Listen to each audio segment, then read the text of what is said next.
It's now time to put your name on your toy before you do too much else. So I'm going to right click on here and I'm going to copy the workspace and it's going to be toy part 4 and hit OK.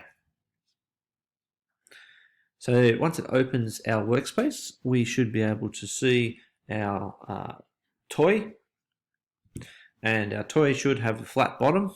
So basically we're going to move it around so I can see the bottom, and I'm going to do a sketch on that particular surface, and that is on the bottom. So I'm going to zoom up on this. I'm now going to use the text tool and I'm going to draw out a small area around about that size for my initials, and I'm going to put 3 initials.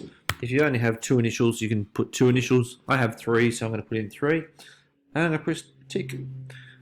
Notice that they're not quite in the right spot, so I'm going to move them by grabbing the outside line until they are in the right spot.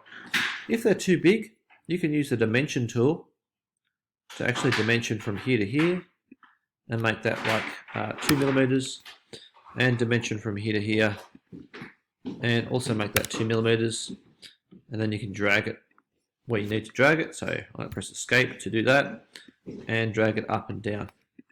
So I'm happy with that. I'm now going to put in another text box, and I'm just going to drag that into this little spot here. This is going to be a bit smaller, and I'm going to write 7x because that's my class. Your class is going to be either 7a, 7b, 7d, 7c, and so on. So I'm going to click on that, and you can see that that's going to just fit nicely in there, like so. And that's what I'm going to do as my name. So I'm going to rename that sketch as name. I'll hit tick. I'm now going to click on extrude. I'm going to click on remove. I'm going to click on the text. The text there, yep, got it.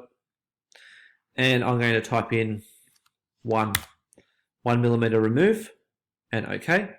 And you can now see that the text is indented just to 1 millimeter, so it's a nice subtle thing, and that'll actually work quite nicely when we print it side on.